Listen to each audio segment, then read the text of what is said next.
Hello दोस्तों, कैसे हैं आप सब। एनआर एजुकेशन में आपका स्वागत है। उम्मीद करता हूँ आप सब मस्त होंगे, सही होंगे, अच्छे होंगे। तो हम कर रहे हैं यूपी पुलिस कांस्टेबल्स के मैथ्स की प्रैक्टिस। ठीक है, नंबर सिस्टम्स के रिगार्डिंग जो भी वीडियोस थी वो मैं ऑलरेडी प्रोवाइड करा चुका हूँ। तो अब हम इसमें देखेंगे परसेंटेज के बारे में। ठीक है, परसेंटेज से रिलेटेड जो भी जिस टाइप के क्वेश्चंस आते हैं उन टाइप्स को देखेंगे, हर टाइप्स के क्वेश्चंस को कवर करने की कोशिश करेंगे। तो चलिए शुरू करते हैं। पहला क्वेश्चन है, एक सेट में 3 से शुरू होने वाले 5 लगातार पूर्णांक होते हैं। जब सेट में से सबसे बड़ा पूर्णांक को हटा दिया जाता है तो सेट के औसत में कितने प्रतिशत की कमी आएगी। ठीक है, अब देखो सेट क्या है, वो 3 से स्टार्ट हो रहा है और भी कितने हैं, 5 है, यानी कि कितने हो जाएगा, 3, 4, 5, 6 और 7। ठीक है, 5 नंबर है, लगातार 5 क्या है, पूर्णांक है। तो उसके बाद उसने क्या किया, सबसे बड़े नंबर को हटा दिया। सबसे बड़ा नंबर क्या है, 7 है, इसको हटा दिया। तो इसका मतलब अब पूर्णांक क्या रह जाएंगे, 3, 4, 5 और 6। अब वो कह रहा है कि औसत में कितने प्रतिशत की कमी आएगी। अब देखो इसका औसत अगर मैं निकालूंगा तो कितना आएगा भाई, इसका औसत हो जाएगा सीधा सीधा क्या, 5। क्योंकि जो लगातार पूर्णांक होते हैं उनका जो बीच का नंबर होता है वही क्या होता है, औसत आता है। या फिर आप ऐसे भी निकाल सकते हो, इन सबको ऐड करके 5 से डिवाइड कर दो तो वो क्या आ जाएगा, उसका औसत आ जाएगा। ठीक है, अब इसका औसत क्या आएगा भाई, इसका मिडिल पार्ट क्या आएगा, 4 और 5 के बीच में। 4 और 5 का मिडिल क्या होता है, 4.5। ठीक है, ये हो गया इसका औसत। या फिर इसका भी आप ऐसे निकाल सकते हैं, चारों को ऐड करो और 4 से डिवाइड कर दो, क्योंकि नंबर कितना है, 4 है। अब ये कह रहा है कि कितने प्रतिशत की कमी हुई। ठीक है, औसत में। अब ये 5 से कितना हो गया, 4.5 हो गया, यानी कि 0.5 की क्या हुई, कमी हुई। अगर परसेंटेज में निकालना है तो क्या करेंगे, 5 से डिवाइड और इंटू क्या कर देंगे, 100। ठीक है, तो कितना आ जाएगा, ऊपर कितना हो जाएगा, 50 और नीचे कितना हो जाएगा, 5। तो कितना हो जाएगा, 10, यानी कि 10% की कमी आ जाएगी उसमें। ठीक है, तो ऑप्शन कौन सा हो जाएगा, बी इसका करेक्ट आंसर हो जाएगा। ये यूपी पुलिस कांस्टेबल 28 जनवरी 2019 के एग्जाम में क्वेश्चन से आया हुआ है। चलिए नेक्स्ट क्वेश्चन देखते हैं। नेक्स्ट क्वेश्चन क्या है, जब 20% और 10% के दो क्रमिक छूट लागू होती है तो लागू कुल प्रतिशत छूट क्या होगी। ठीक है, यानी कि टोटल परसेंटेज डिस्काउंट पूछ रहा है कितना होगा। अब देखो इसके अंदर दो मेथड है, इसको दो मेथड से बताऊंगा, आपको जो ठीक लगे उससे कर सकते हो। ठीक है, अब मैंने सपोज किया कितना है, स्टार्टिंग में 100 है। ठीक है, अब 20% छूट मिलने के बाद में कितना हो गया, वो हो गया अब 80। मतलब कोई भी कुछ भी चीज़ हो वो 100 रुपीज़ की है तो उस पर 20% का डिस्काउंट मिलने के बाद कितना होगा, 80 रुपीज़ का होगा।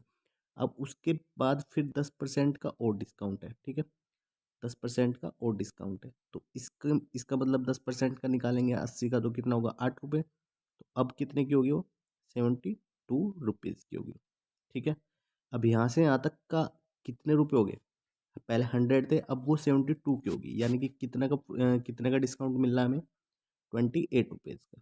ठीक है, तो 28 का अब वो निकाल दो कितना परसेंटेज बैठेगा, 28 इंटू 100 100 से 100 कैंसिल, तो कितना आ जाएगा, 28% आ जाएगा। ठीक है, यानी कि ऑप्शन नंबर सी इसका क्या हो जाएगा, करेक्ट आंसर हो जाएगा। दूसरा तरीका क्या है, अगर डिस्काउंट मिल रहा है, तो डिस्काउंट मिल रहा है तो इसका मतलब ये जो परसेंटेज है ये इसको हम क्या ले रहे हैं, सीधा फॉर्मूला में डालेंगे। ठीक है, फॉर्मूला क्या होता है, फॉर्मूला होता है x+y+x y/100। ठीक है, अब यहाँ पे x प्लस और y प्लस लेना है या फिर नहीं लेना है, माइनस लेना है, वो लेना है, वो डिपेंड करेगा इस पे जो परसेंटेज दी हुई है। अब ये छूट में है तो x को भी हम माइनस में लेंगे, यानी कि -20% और y को भी कितना लेंगे, -10% लेंगे। ठीक है, तो इसका मतलब इसको इसकी वैल्यू को यहाँ पे रखेंगे, -20% प्लस -10%। ठीक है, और माइनस माइनस क्या हो जाएगा, प्लस हो जाएगा। तो 20 इंटू 10 और डिवाइड बाई 100। ठीक है, तो ये कितना हो जाएगा, -30 और ये कितना हो जाएगा, +2। इसका मतलब कितना आ जाएगा, -28। माइनस आ रहा है, इसका मतलब डिस्काउंट मिल रहा है। ठीक है, तो 28% का क्या मिल रहा है भाई, उसको डिस्काउंट मिल जाएगा, यानी कि ऑप्शन नंबर सी क्या होगा, करेक्ट होगा। तो आप दोनों मेथड में से जो सा आपको ठीक लगे उससे कर सकते हो। चलिए नेक्स्ट क्वेश्चन देखते हैं। एक वृत्त का व्यास दुगुना कर दिया जाए, ठीक है, यानी कि वृत्त का व्यास क्या कह रहा है, दुगुना कर रहा है, तो अक्ष क्षेत्रफल कितना बढ़ जाएगा, इसमें ये पूछा है, ठीक है। देखो अगर मैं सर्किल के, अगर मैं उस व्यास की बात करता हूँ, तो व्यास क्या होता है, त्रिज्या का डबल होता है। ये जैसे कोई मैंने सर्किल यहाँ पे ड्रॉ किया, तो इसका व्यास क्या बनेगा, इसका व्यास बनेगा ये वाला, ठीक है। ये इसका क्या होता है, सेंटर होता है। तो इसका जो एरिया आता है वो कितना आता है, एरिया आता है π/4 इंटू डी स्क्वायर, ठीक है भाई। अब वो कह रहा है कि व्यास को क्या कर दो, डबल कर दो। व्यास को डबल किया तो कितना हो जाएगा, डबल का स्क्वायर होगा। तो इसका मतलब कितना, दो दूनी चार, यानी कि 4 टाइम्स क्या हो जाएगा, एरिया उसका बढ़ जाएगा। तो ऑप्शन नंबर कौन सा हो जाएगा, बी इसका करेक्ट आंसर हो जाएगा। ये भी यूपी पुलिस कांस्टेबल 2019 में आया है। यानी कि परसेंटेज से इतना हाई लेवल के क्वेश्चंस नहीं आते हैं, तो थोड़े बेसिक से क्वेश्चंस इसमें आ रहे हैं। नेक्स्ट देखते हैं, नेक्स्ट क्वेश्चन क्या है, ये है 40 का वर्ग का 40% का चौथाई भाग कितना होता है, इसमें ये पूछा है। देखो 40 का वर्ग, 40 का वर्ग क्या होता है, 40 स्क्वायर, यानी कि 40 इंटू 40, ओके। इसका कितना है 40%, यानी कि इसका क्या कर दो, 40% कर दो। उसके बाद इसका चौथाई, एक चौथाई, यानी कि इसका चौथाई कर दो। 100 से ये जीरो खत्म, ये जीरो खत्म, ठीक है। 4 से ये 4 खत्म, तो कितना बच जाएगा, 4 चौक 16, यानी कि 16 और एक जीरो, ये टोटल कितना हो जाएगा, 160। ऑप्शन नंबर सी क्या हो जाएगा, करेक्ट हो जाएगा, ठीक है। इतने simple simple question UP police constable में आए हुए हैं परसेंटेज के लिए। चलिए नेक्स्ट क्वेश्चन देखते हैं। श्री राजीव, ठीक है, राजीव बंदा है कोई। अब ये क्या कर रहा है, अपनी मासिक आय का 50% घरेलू वस्तुओं पर खर्च कर रहा है, और शेष में से वह 50% परिवहन पर, 25% मनोरंजन पर, 10% खेल पर, और शेष राशि 900 रुपये बचत हुई। तो श्री राजीव की मासिक आय पूछ रहा है, ठीक है भाई, महीने कितने कमा रहा है, इसमें ये पूछ रहा है। अब देखो मैं सपोज कर रहा हूँ वो महीने के कितने रुपए कमा रहा है भाई, 100 रुपये कमा रहा है, ठीक है। अब इतने तो कम, ये तो बहुत ही कम हो गए, इतने तो कमा नहीं रहा होगा, लेकिन हम मान के चल रहे कि वो कितने, 100 रुपये कमा रहा है। अब इसका वो 50% क्या कर रहा है, यानी कि ये वाला 50% जो है ये क्या कर रहा है, घरेलू वस्तुओं पर खर्च कर रहा है। तो जो बाकी का 50% बचा, यानी कि कितने बचेंगे, 50 रुपये बचेंगे, ठीक है। बाकी के कितने बचेंगे, 50 रुपये। अब 50 रुपये का, यानी कि इसका, इसका 50%, ठीक है, कहाँ कर रहा है वो, परिवहन में कर, मतलब घूमने फिरने में खर्च कर रहा है। उसके बाद 25% किस में कर रहा है वो, मनोरंजन में, मतलब मूवी देखने में खर्च कर रहा है। और 10% वो खेल में, इधर उधर खेलने में खर्च कर रहा है, ठीक है। तो टोटल कितना हो गया ये, 50, 25, 75 और 10, कितना होगा 85। मतलब 85% वो खत्म कर रहा है, किसका, 50 रुपये का, इसका 85% खत्म कर दे रहा है। लेकिन उसके पास ये कह रहा है कि 900 रुपये अभी है, यानी कि 900 रुपये भी वो बचा लेता है, ठीक है। तो इसका मतलब ये है कि ये 15% बचा रहा है। अब 15% क्या है, 50 का 15%, ठीक है भाई, यानी कि 50 का वो 15% बचा रहा है। तो जी 50 का 15%, ठीक है, बचा रहा है, तो कितना बचा रहा है भाई, वो 900 रुपये बचा रहा है। तो भाई इसको सोल्व करूंगा, अगर मैं 1 रुपये का यहाँ से निकालूंगा तो कितना आ जाएगा, तो 1 रुपये का इस परसेंटेज को हटाएंगे तो नीचे क्या आ जाएगा, 100 आ जाएगा। तो यहाँ से 1 रुपये का कितना आ जाएगा, 900 इंटू 100, ठीक है। और डिवाइड किससे हो जाएगा, 50 इंटू 15 से। अब अगर मुझे 100 रुपये का निकालना है, क्योंकि उसके हम तो 100 रुपये लेके चल रहे थे ना पहले, हमें तो 100 के अकॉर्डिंग निकालना है। तो भैया अगर मैं 100 के अकॉर्डिंग निकालूंगा, तो यहाँ पे मल्टीप्लाई किसकी करनी पड़ेगी मुझे, 100 की मल्टीप्लाई। तो अब इसको सोल्व कर लो, तो ये कितना हो जाएगा, 60, और 50 से ये 2 बार कैंसिल, तो इसका मतलब 6 दूनी 12, यानी कि 12,000, ठीक है। तो कितना बन जाएगा भाई, 12,000। तो 12,000 उसकी क्या थी, महीने की सैलरी थी, ठीक है। तो ऑप्शन नंबर सी क्या हो जाएगा, इसका करेक्ट आंसर हो जाएगा। अब नेक्स्ट क्वेश्चन में देखते हैं क्या दिया हुआ है। यदि किसी भिन्न के अंश में 200% की वृद्धि हो और हर में 350% की वृद्धि हो, तो परिणामी भिन्न 5/12 होती है, तो मूल अंश क्या था। यानी कि मूल, यानी कि पहली उसने संख्या पूछी है कि मूल भिन्न क्या थी, यहाँ पे अंश नहीं आएगा, मूल भिन्न आएगा, ठीक है। तो मूल भिन्न क्या थी, ओके। तो क्वेश्चंस क्या है, देखो ये है ना, दो तरीके से हो सकता है इसका, है ना। पहला मेथड देखते हैं, पहला मेथड है कॉन्सेप्ट पे, जैसे मैंने भिन्न को क्या माना, एक्स अपॉन वाई मान लिया, ठीक है। अब अंश में क्या कर रहा है वो, 200% की वृद्धि कर रहा है, यानी कि एक्स कितना हो जाएगा, एक्स प्लस एक्स का 200%, ठीक है। 200% क्या होता है, 200/100, ओके। और वाई का कितना हो जाएगा, वाई प्लस वाई का कितना, 350%, 350/100। अब ये कितनी हो जा रही है, ये हो जा रही है 5/12, इसको रखेंगे हम 5/12 के इक्वल। तो यहाँ से x अपॉन वाई की वैल्यू क्या हो जाएगी, यहाँ से हम निकाल देंगे, ठीक है। ये तो है पहला मेथड। अब इसका दूसरा मेथड देखते हैं, इस पे थोड़ा टाइम लगेगा, दूसरा मेथड में टाइम बिल्कुल नहीं लगेगा, ठीक है।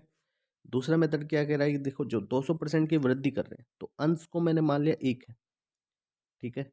एक है तो ये खुद में क्या होता है, एक 100% है। तो अब 100% बढ़ाऊंगा तो कितना हो जाएगा, एक और हो जाएगा, ठीक है। अब कितना है, लेकिन बढ़ाना कितना है, 200% बढ़ाना है, तो इसका मतलब एक और बढ़ाऊंगा, तो भाई अंश कितना हो गया, 3 हो गया, ठीक है। अब हम बात करते हैं हर की, ठीक है। हर कितना है, 350%। एक तो है ही खुद, वो एक बढ़ाया तो 100% हो गया, एक और बढ़ाया तो 200% हो गया, ठीक है। एक और बढ़ाया तो 300% हो गया, ठीक है। अब आधा बढ़ाना है, अब कितना बढ़ाना है, आधा बढ़ाना है, ठीक है, क्योंकि 50% का क्या हुआ, आधा होगा। तो ये कितना बन जाएगा, 4, और 4 का आधा कितना हो जाएगा, 4.5, 4.5 यानी कि 9/2, ठीक है। या फिर इसको हम बोल सकते हैं 4.5, 9/2 भी लिख सकते हैं आप, 4.5 भी लिख सकते हो उसको, ठीक है। अब ये कह रहा है कि भिन्न क्या आएगी भाई फिर, ठीक है। अब देखो 3/4.5, 3/4.5, ठीक है। अब क्या मिल के आ रही है, वो आ रही है 5/12 आ रही है, ठीक है।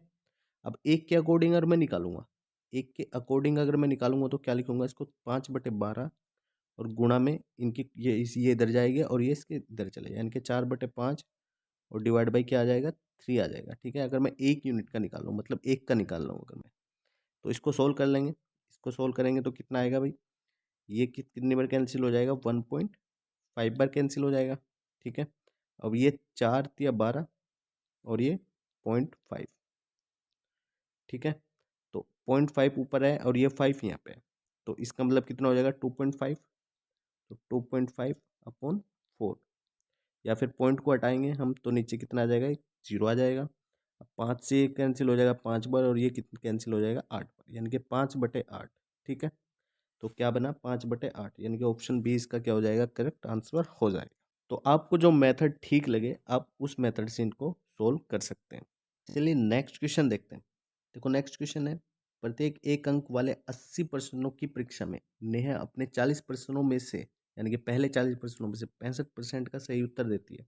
ओके, संपूर्ण परीक्षा में 75% अंक प्राप्त करने के लिए उसे अन्य 40 प्रश्नों में से कितने प्रतिशत प्रश्नों का सही उत्तर देना होगा। ठीक है भाई, ये बहुत इंपॉर्टेंट क्वेश्चन है, ठीक है।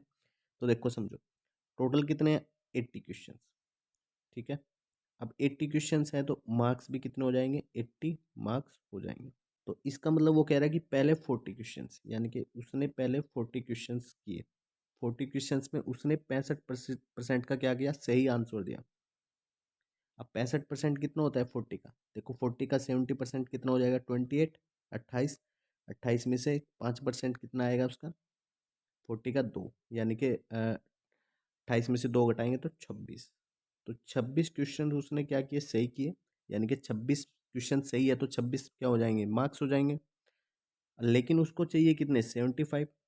अब 80 का 75 कितना होता है, 80 का 75 चाहिए उसको, ठीक है। 80 का कितना होता है भाई, 80 का अगर 50% निकालेंगे तो कितना होता है, 40, 40 का और आधा यानी कि 60, यानी कि उसको टोटल कितने चाहिए, उसको चाहिए 60 मार्क्स। टोटल कितने चाहिए, 60 मार्क्स। अब यहाँ पे 26 क्वेश्चन यानी कि 26 मार्क्स उसने ऑलरेडी यहाँ पे ले लिए, अभी और कितने चाहिए उसको, ठीक है। यानी कि जो नेक्स्ट 40 क्वेश्चन आएंगे उसमें से और कितने चाहिए उसको, यहाँ पे कितने गेन कर रखे उसने, 26 मार्क्स, यानी कि 26 मार्क्स इसमें से हम माइनस करेंगे, जो टोटल कितने चाहिए उसको, 60 मार्क्स चाहिए। तो यहाँ पे कितना बचेगा, 4, और यहाँ पे कितना बच जाएगा, 5 में से 2 हो गया 34, यानी कि 34 मार्क्स उसको और लाने हैं, यानी कि 34 क्वेश्चन उसको और करेक्ट करने पड़ेंगे, यानी कि 40 जो बचे हुए हैं पेंडिंग क्वेश्चन हैं अगले, तो उसके में से 34 क्वेश्चंस उसको क्या करने हैं, करेक्ट करने हैं। ठीक है, तो भाई कितना करेक्ट रेस, तो इसका कितना परसेंटेज आएगा, कितने करेक्ट परसेंटेज आएगा, यानी कि कितने उसको बिल्कुल सही उत्तर देने पड़ेंगे इन द परसेंटेज में। ठीक है, तो परसेंटेज में निकालेंगे तो कितना आ जाएगा, 34 क्वेश्चन उसको सही करने हैं, टोटल क्वेश्चन है उसके पास कितने, 40, इंटू कर देंगे 100। ओके, एक जीरो से एक जीरो, ये कितना आ जाएगा 2, और ये कितना आ जाएगा 5, और 2 से ये कितना आ जाएगा 17, और 17 पंजे 85, यानी कि 85% उसको बिल्कुल क्या करने पड़ेंगे, सही आंसर करने पड़ेंगे नेक्स्ट 40 क्वेश्चन में से। तो ऑप्शन नंबर डी क्या हो जाएगा इसका भाई, करेक्ट आंसर हो जाएगा। बहुत बढ़िया क्वेश्चन था। चलिए नेक्स्ट क्वेश्चन देखते हैं। नेक्स्ट क्वेश्चन क्या है, 65 छात्रों और 4 शिक्षकों की एक कक्षा में। ठीक है भाई, उसमें क्या है, 65 तो क्या है, छात्र है, और जो 4 है वो क्या है, शिक्षक है। यानी कि 65 तो क्या हो गए, स्टूडेंट हो गए, और जो प्लस में क्या है, 4 क्या है, उसके टीचर है। ठीक है, प्रत्येक छात्र को कुल छात्रों की संख्या का 20% मिठाइयाँ मिली। यानी कि जो इसको एक स्टूडेंट को, ठीक है, एक स्टूडेंट को कितनी मिली, 65 का 20% मिली। ठीक है, 65 का 20%, यानी कि टोटल स्टूडेंट तो कितने हैं, 65 ही है ना, तो 65 का 20% मिला। ठीक है, तो इसको सोल्व करेंगे तो कितना आ जाएगा, 2 पंजे 10, यानी कि 13। अब एक स्टूडेंट को 13 मिठाई मिली। ठीक है, तो ये याद रखना। उसके बाद प्रत्येक शिक्षक को छात्रों की कुल संख्या का 40%। भाई अगर टीचर की बात करें तो एक टीचर को कितनी मिली, एक टीचर को मिली 40% स्टूडेंट का, यानी कि 65 का 40%। ठीक है, 65 का 40%, तो ये कितना आएगा भाई, ये आएगा 5, ये 2 से कैंसिल हो जाएगा, ये कितना, यहाँ से 13, और 13 दूनी 26, यानी कि ये कितना हो गया, 26 हो गया। ठीक है, यानी कि एक टीचर को कितनी मिली, 26 मिठाई मिली। तो ये कह रहा है कि वहाँ कुल कितनी मिठाई थी, यानी कि टोटल कितनी मिठाई थी। तो टोटल अगर मैं निकालूंगा तो टोटल आ जाएगी, स्टूडेंट कितने थे, 65 थे टोटल, इंटू एक को कितनी मिली थी, 13, प्लस 4, इंटू टीचर कितने थे, 26 थे। ठीक है भाई, अब देखो 6 चौक 24, लास्ट में 4 आ रहा है, 5 या 15, लास्ट में 5 आ रहा है, 5 प्लस 4 9, यानी कि लास्ट में कितना आ रहा है, 9 आ रहा है। तो लास्ट में 9 केवल एक ही ऑप्शन में है, ऑप्शन नंबर सी में। तो मैं इसलिए इसकी पूरी कैलकुलेशन बिल्कुल भी नहीं करूँगा कि भाई इसको हाँ सोल्व करूँगा कि यहाँ कितना आएगा, बिल्कुल भी नहीं, क्योंकि इसके एक ही ऑप्शन में 9 दिया हुआ है। तो ऑप्शन नंबर सी इसका क्या हो जाएगा भाई, करेक्ट आंसर हो जाएगा। चलिए नेक्स्ट क्वेश्चन देखते हैं। यदि ए की आय 10% इज इक्वल है बी की आय का 15% इज इक्वल है सी की आय का 20%, तो यदि उनकी आय का योग दे रखा है 7800 रुपये, तो बी की आय बतानी है इसमें कितनी होगी। ठीक है, अब देखो इसको कैसे सोल्व करेंगे। भाई ए की आय कितनी है, 10% है, ए की आय कितनी है, 10%। ठीक है, बराबर किसके है, बी की आय का 15%, बी की आय का 15% बराबर है किसके, सी की आय का 20%। ठीक है, अब देखो 10, 15 और 20। ठीक है, अब 10 का, 15 का और 20 का क्या निकालो, एलसीएम निकाल लो। एलसीएम कितना आएगा, 60। ठीक है भाई, तो 60 से क्या करो, इसको डिवाइड कर दो सारे को, इसको भी 60 से क्या करो, डिवाइड, इसको भी 60 से डिवाइड कर दो। ठीक है, ये परसेंटेज भी हम इसको बोल सकते हैं। तो इसका मतलब अब कितना आ जाएगा, ये आ जाएगा A divide by 6 is equal B divide by, ये कितनी बार कैंसिल हो जाएगा, 4 बार, is equal C divide by, ये कितनी बार कैंसिल हो जाएगा, 3 बार कैंसिल हो जाएगा। ठीक है, अगर बी की निकालनी आए, ठीक है, केवल उसने किसकी पूछी है, बी की पूछी है, तो बी की आय निकालने के लिए क्या करेंगे, जो बी की आय आएगी, ये 4 रखो ऊपर। ठीक है, और नीचे है ना, इन सबको ऐड कर दो, सबको ऐड करके कितना आएगा, 6 4 2 7 3 13। ठीक है, अब उसके बाद मल्टीप्लाई कर दो, जो टोटल आय दी हुई है, टोटल आय कितनी है, 7800। ठीक है, तो कितना आ जाएगा, 13 छिका 78, ये 600, यानी कि 600 की और 4 में गुणा करके कितना आ जाएगा, 2400। तो 2400 रुपये आ जाएगी बी की आय। ठीक है, तो ऑप्शन नंबर सी इसका क्या हो जाएगा, करेक्ट आंसर हो जाएगा। ऐसे ही अगर ए की पूछता कि ए की निकालनी है, तो भाई ए की निकालने के लिए क्या करते हैं, 6 बटे कितना आ जाता 13 और मल्टीप्लाई कर देते किसकी 7800 की। ठीक है, अगर सी की निकालनी है सी के भी ऐसे ही करते, तो 3 के बटे क्या ले जाते, टोटल नंबर कितने हो जाते 6000 10 3 13 और इंटू कर देते कितने 7800 से। चलिए नेक्स्ट क्वेश्चन देखते हैं। यदि किसी वृत्त की त्रिज्या 50% बढ़ा दी जाए तो उसका क्षेत्रफल कितने परसेंट बढ़ जाएगा। ठीक है, इसमें ये पूछा क्योंकि क्षेत्रफल कितना बढ़ेगा उसको हम निकालना है किसमें, परसेंटेज में ही निकालना है इसको। तो देखो वृत्त, ये कोई सर्किल है, ठीक है, इसकी त्रिज्या क्या है, ये आर है, यही होती है। क्षेत्रफल क्या बनता है भाई इसका, पाई आर स्क्वायर बनता है। ठीक है, इतनी बात सब जानते हैं, हमें पाई से कोई मतलब नहीं है। ठीक है, हमें केवल मतलब किससे है, आर से। अब ये कितना है 50% बढ़ रहा है, 50% बढ़ रहा है, इसका मतलब 50% क्या होता है 1/2 होता है। ठीक है, इसका मतलब ये है कि जो 2 है ये है उसका इनिशियल रेडियस, और जो फाइनल रेडियस आएगी वो कितनी हो जाएगी, 2 में 1 जोड़ेंगे तो कितनी 3। तो फाइनल रेडियस उसकी कितनी हो जाएगी, 2 में 1 जोड़ेंगे तो 3, यानी कि 3 उसकी क्या हो जाएगी, फाइनल रेडियस हो जाएगी। ठीक है, क्योंकि हम इसमें क्या कर रहे हैं, इंक्रीमेंट कर रहे हैं। इसके बाद में अब एरिया अगर मैं पहले निकालूंगा, क्योंकि पहले कितना है उसका 2 है, रेडियस कितना है 2, अब बाद में कितनी होगी 3 होगी। तो पहला क्षेत्रफल कितना आ जाएगा 2 का स्क्वायर, तो कितना होता है 4। अब बाद में कितना आ जाएगा 3 का स्क्वायर, यानी कि बढ़ाने के बाद में तो कितने हो जाएगा 9। अब कितना बड़ा भाई एरिया, अब ये एरिया कितना बड़ा 5, तो 5 अपॉन, क्योंकि हम पहले वाले के रिस्पेक्ट में निकालते हैं, जो स्टार्टिंग में होता है उसके रिस्पेक्ट में निकालना होता है। तो स्टार्टिंग में कितना एरिया है 4, 4 इंटू क्या हो जाएगा 100 हो जाएगा। ठीक है, तो 4 से कितने बार कैंसिल 25, और 25 पंजे 125, यानी कि 125% एरिया क्या हो जाएगा उसका बढ़ जाएगा। तो ऑप्शन नंबर कौन सा, ए इसका आंसर सही हो जाएगा। आई होप आपको इस वीडियो से बहुत कुछ सीखने को मिला होगा। तो अगर आप इस चैनल पे नए हैं तो आप इस चैनल को सब्सक्राइब कर सकते हैं। अगर आपने पिछली वीडियोस को भी नहीं देखा है तो आप उनको भी जाकर देख सकते हैं। तो मिलते हैं फिर नेक्स्ट वीडियो में, तब तक के लिए जय हिंद।